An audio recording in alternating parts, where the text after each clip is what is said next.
drama, action, betrayal, murder, mystery, heroes and villains. All this without even mentioning the dragons. That's right, dragons. Who doesn't love dragons?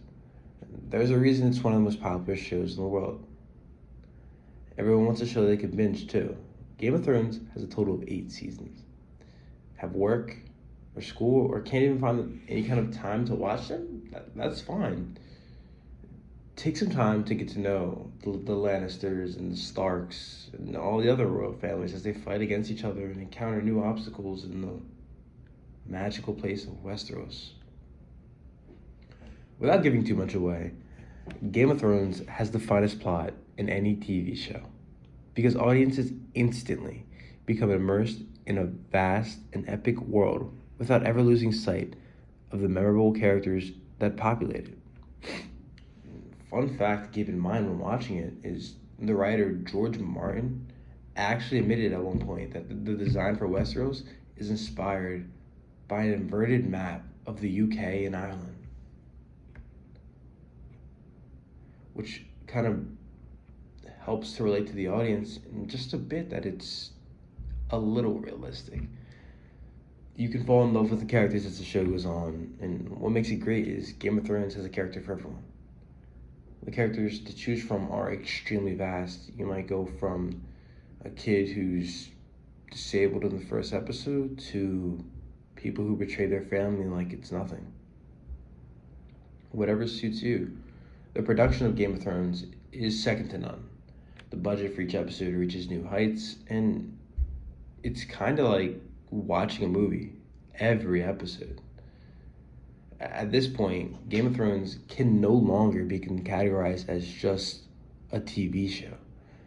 Simply put, George Martin's creation has become a cultural phenomenon that incites a level of devotion, love, and passion that's usually only seen by massive Hollywood franchises like Marvel or any kind of DC movie or sports teams.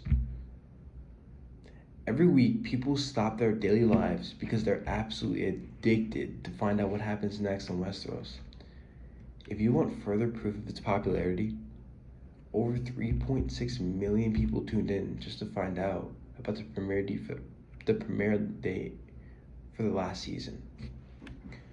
Along with its popularity, it's also gifted us with a lot of strong and empowered female characters, which is something, nowadays and in previous generations we've struggled with. It has characters like Sansa, Arya, Brienne, and even Cersei, who won legions of fans for their strength, growth, and humor.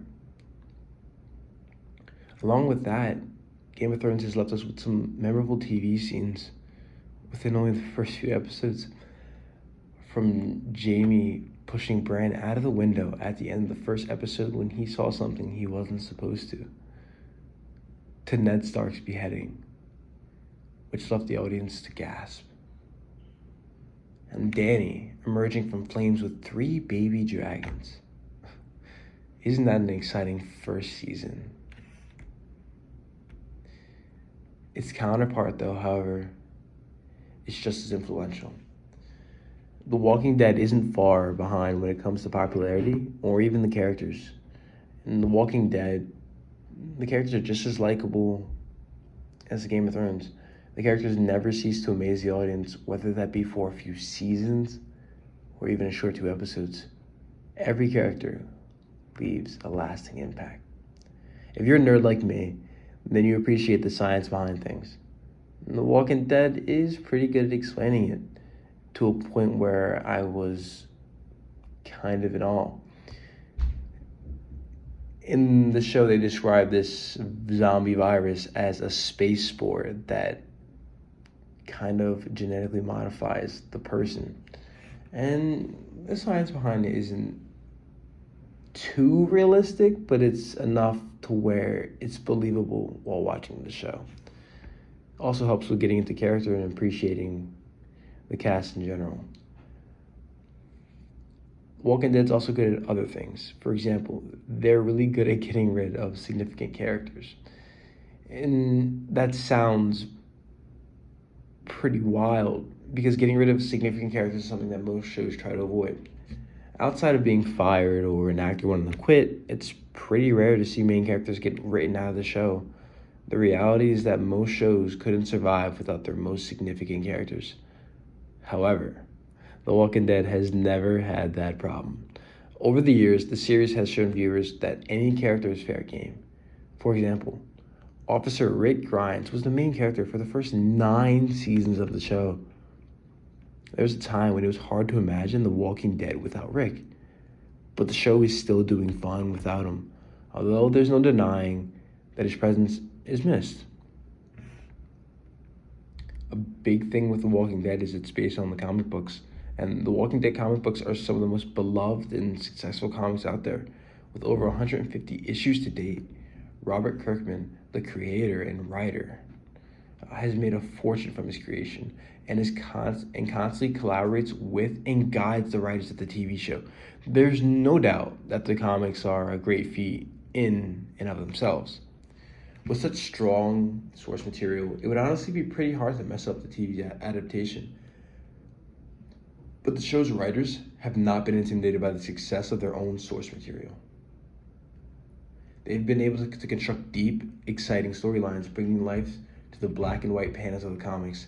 They've also never been afraid to make artistic changes and explore new pathways for characters. Daryl, one of the most loved characters of the show, actually never appeared in the comics, but was created solely for the show. The reliable source material, paired with brilliant writers, makes this show a force to be reckoned with. Both shows have similarities and differences, and that's fine because they're not the same. I compare their impacts on an aspect of on and off the screen, on how they affect our daily lives, and how they're more than just entertainment. But when comparison is brought into the discussion, it always seems like a who's better debate. And there's a quote that states comparison is the thief of joy. It does the same thing for these two shows. I've compared them, but I want you to watch them. Experiencing new things is really hard. But when it comes to zombies and dragons, I think you should reconsider. Just take an hour to watch both series and judge for yourself if it's something you would want to watch. I promise you, give it a chance and you will not regret it.